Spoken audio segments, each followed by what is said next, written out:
everyone, it's Natasha Bolawifa from PenCatPurpose.com with the next installment in this month's SyncUP series, Righteous Rebellion. The title of today's segment is The Good Lawbreaker. Hey, isn't that an oxymoron? Well, not necessarily. Let's explore this topic by syncing up with God about the righteous rebellion of Esther. Our text for today is Esther chapter 4, verse 16. So what makes a good lawbreaker? Well, sometimes it's best to understand what a bad lawbreaker is first. And that's kind of how the book of Esther begins. There was this king in the late 5th century BC named Ahasuerus, also known as Xerxes. He was the king of 127 provinces of the great Persian and Mede Empire. His kingdom actually stretched from India to Ethiopia. It was huge. Anyway, one year he decides to have a 6-month-long party to celebrate the splendor of his kingdom. That's right, 6 months of round-the-clock food, entertainment, and alcohol, all with a backdrop of opulent decor and furnishings. Think Vegas, but on steroids. Anyway, at the end of the celebration, he calls in his queen, Vashti, to his VIP party suite so he can show off how hot his wife is to all his drunk friends. Yeah, every girl loves that. Anyway, she's having her own party with her own friends in her own VIP party suite. And so she refuses to come.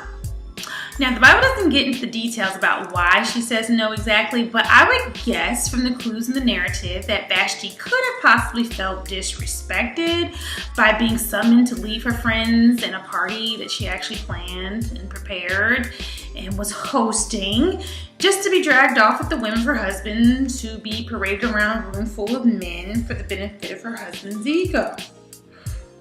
As if his ego hadn't been stroked enough for the last 6 months of the party celebrating how awesome he was. But anyway, this is just all my guess. So Vashti takes her stand. She wants to let him know she has a right to have an ego too, and have a sense of self-worth, and maybe to take the king down a peg or two. And as a result, she loses her crown and is banished from the kingdom forever. The reason why is her action was not just a snub. It was way more than that. It actually was breaking the law. Now, there was mercy in her being banished because in actuality, the penalty for breaking this law was death.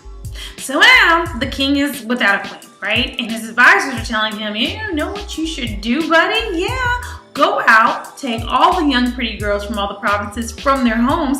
We'll get them gussied up for you, and then you can just go to each of them one by one, pick your fave, and make her queen. And he's like, awesome idea. I know. Don't let the fury over this atrocious treatment of women distract you. There's a point to this story. Just let me finish. Anyway, so one of the young girls taken was named Hadassah, also known as Esther. Anyway, she was Jewish and was being raised by her older cousin, Mordecai. She was an orphan. Anyway, before she leaves or is taken, he tells her, well, whatever you do, don't tell anyone you're a Jew. So she doesn't tell anyone. Anyway, she gets to the palace and begins a 1-year beauty treatment just to prepare her for her one chance to see the king and to wow him. The king's eunuch, Haggai, immediately takes a liking to her. And that's important because he's running the whole operation. So he starts hooking her up with like the good cosmetics, the good food, even tells her what item to bring with her when it's her turn to go to the king. And it works. Esther goes into the king, he totally falls for her and makes her queen. Some time passes and her cousin Mordecai actually saves the king by exposing a secret plot that some guys had to assassinate him. He doesn't get rewarded for that, but his good deed does get recorded in the king's records. So everything's going pretty well until the king's bestie Haman comes into the picture. He and the king are boys. You know, the king hooked him up with a promotion, and everyone knows that Haman is the king's BFF, so people bow down to Haman like he's the king. That is, except for Jews like Mordecai. Haman notices Mordecai isn't bowing down when he comes in the room, so he becomes infuriated and plots to kill not just Mordecai, not just Mordecai's family, but Mordecai's entire race. That's right.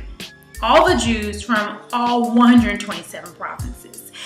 Haman then casts Pur, which is like casting lots. It's basically like a lottery system to decide when the lucky day will be for the Jews' annihilation. A year later, on the 13th day of the first month of the year, he wins the lottery and finally has the lucky numbers for the date of the massacre. The date is the 13th day of the 12th month.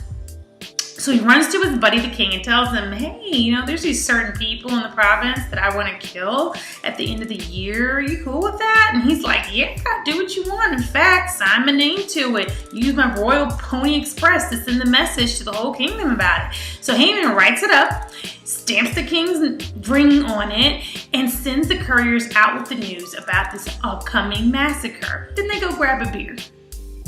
I'm not kidding. They really actually do that. Anyway, so the message goes out and the Jews are freaking out, and Mordecai immediately sends word to Esther. Quick pause, guys. Check out the psychological warfare here.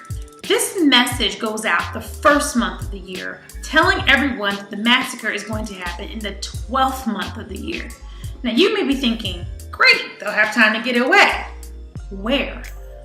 The kingdom is 127 provinces big. I mean, remember, India to Ethiopia, it's huge. What's the likelihood they could make it out of the kingdom boundaries with all their family and all their possessions? Remember, there's no Walmart they can stop along the way to get more supplies during the journey. They have to take everything with them. And they have to do it on foot because there's no planes, there's no trains, and no one is rich enough to have a whole bunch of fast horses for their whole family and all their stuff. So for 1 year, they just have to wait to be massacred. It's like watching a slow-moving train coming toward you and not being able to move.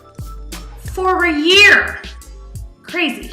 So Mordecai sends a message to Esther like, you gotta go to the king. You gotta plead for him to stop this massacre. And she sends a message back like, look, it's against the law for me to go into the king without him summoning me. And Mordecai responds, look, don't think your silence will keep you safe in that palace. This is coming for you too. You could be part of God's deliverance or someone else will be. And who knows, maybe that's why God allowed you to be queen in the first place for such a time as this. And that brings us to her response in Esther chapter 4, verse 16, which I'll read for you now.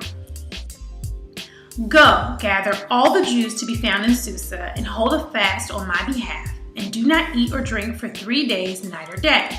I and my young women will also fast as you do. Then I will go to the king, though it is against the law, and if I perish, I perish. Wow. Let's go back to that initial question we had. What makes a good lawbreaker? Well, you see, Vashti broke the law because she didn't like feeling subject to the king's whims. She didn't like being at his beck and call of his authority. And she was willing to break the law to make her feelings known to him and the whole kingdom. Her feelings were just, but breaking the law because of them was not. Esther, on the other hand, broke the law not to prove a point, not to express her feelings, not to show the king what she really thought of him, but for one reason and one reason only. People's lives were in danger, and God put her in a position to do something about it. That's good law breaking. You've got to read the rest of Esther. It's not about just what happens in the end, but how it all goes down is what makes it so incredible. I'll end with this week's words for sinking. The difference between a bad rebellion and a good rebellion comes down to motivation.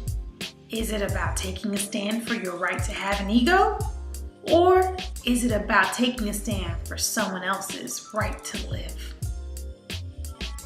Now, take some time during the rest of your day and reflect on the Sink a Little Deeper questions posted below this video.